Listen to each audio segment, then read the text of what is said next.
Hello, I'm Annette Young and welcome to the France 24 interview.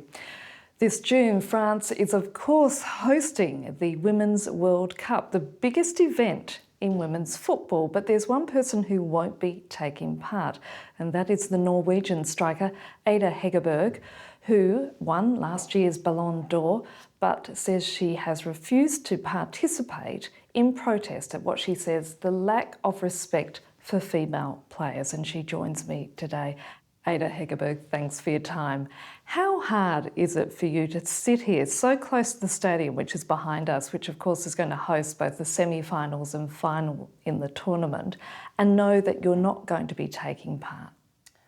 It's not that hard really, not today. I knew what the decision brought me, the consequences behind a decision like that. So today it's kind of, it's in the past really, and that was the focus from day one to move on and keep performing with my club and split the different patches. So I'm gonna be watching the World Cup, excited to see teammates playing. I hope it's gonna be a interesting World Cup, that people will enjoy the games, that we have a high level, high intensity in the game. So it's going to be exciting.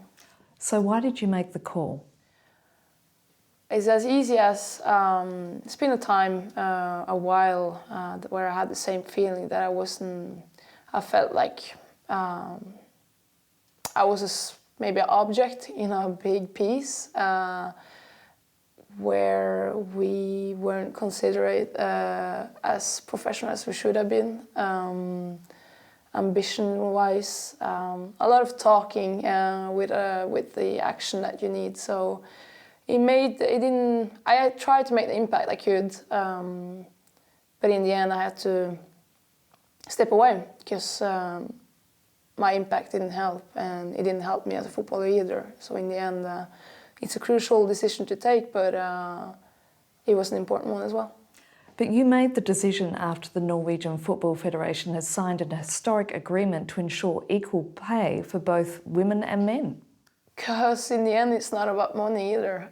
It's all about attitude and respect for the sport. Women being treated equally as men. And it's the funny part, because obviously I've never been thinking about money doing this sport. There's no money in women's football, or that's not what you dream of, first of all.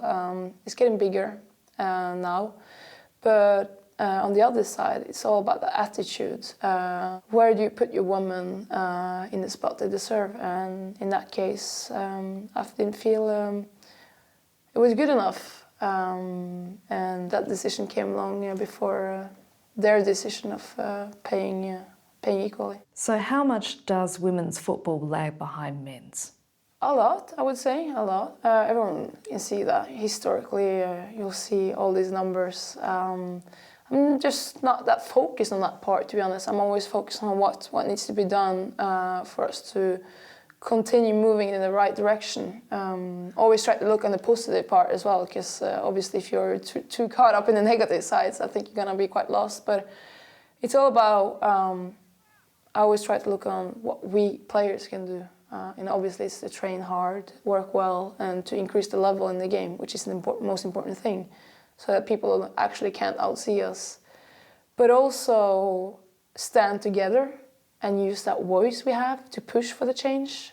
I think it's really important that even though we're grateful for the changes that are coming, you still need to have that critical eye of, is the action coming as well as the talks? But it's hard to stand up and say, this is not right, things have to change, isn't it? I mean, it is, but at the same time, if you're really certain about your values and who you are and where you want to go, I think it's quite easier to stand up, and it's much easier to stand up when you're you're a big group of people. FIFA says it wants to make women's football a top priority with the aim of attracting somewhere in the order of 60 million players by 2026. In order for that to happen, what needs to change? That's a lot of numbers. But but obviously creating a world where young boys and girls can have equal opportunities to actually dream of becoming a footballer is something exciting and something everyone should be conscious about. Obviously, all of us should have the same opportunities to dream big, I would say, not only in football, but in the society as well. So, And who inspired you as a child? my mom inspired me, I would say. She always gave me that confident voice, believing in myself without losing my humility. I feel that people mix up that all the time.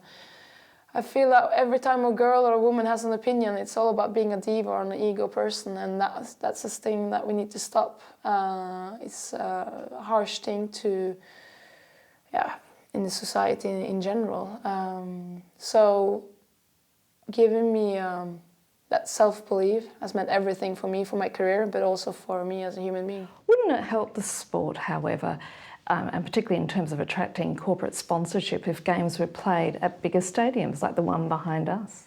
Yeah, I mean, I think it comes with development. As long as you have ambitions are clear and the conditions are there, you also will have the level increased. It doesn't happen by one day. It happens through years. You have a great model here in Lyon where they managed to build one of the best teams in the world.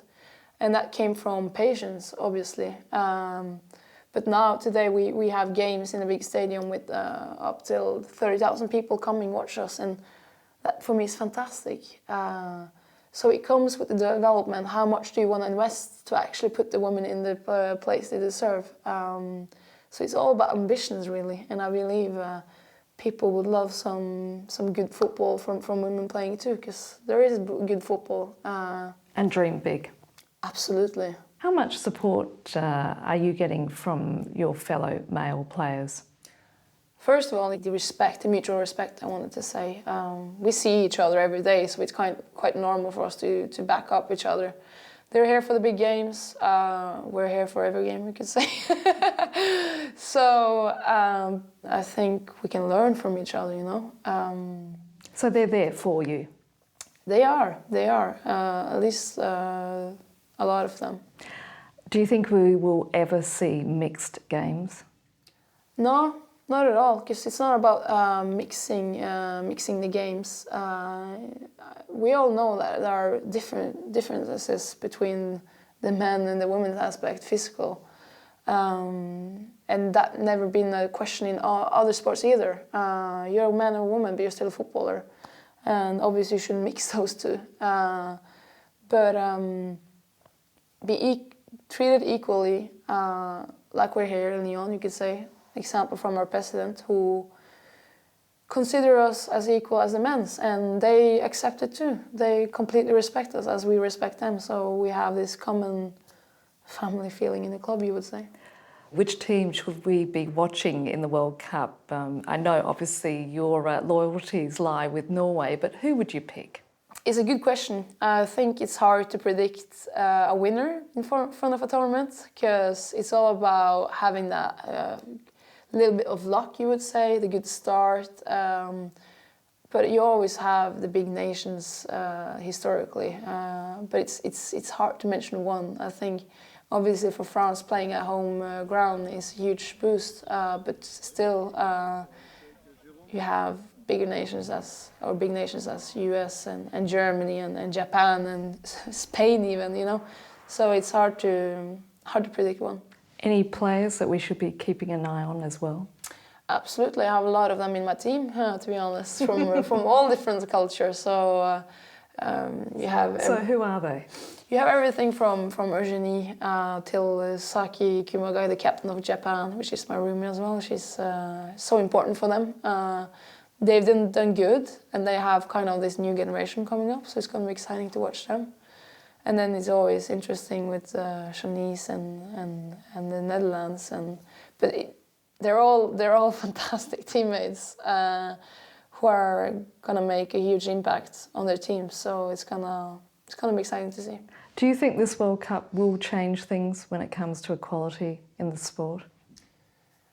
I think that everything that happens at the moment needs to have an impact in itself. Not only a World Cup, but everything. I'm not worried, but I'm hoping that all this interest that's been created during tournaments can be brought into the everyday life at club. Because obviously there's a huge interest coming into big tournaments, and as soon as they're over, this interest kind of falls down. So all about maintaining that one and make the people come watching games week in and week out is something I didn't think we need to have a focus on. So hopefully it's going to have a good impact and it continues. Ada, it's been great speaking to you. Thank you. Thank you as well.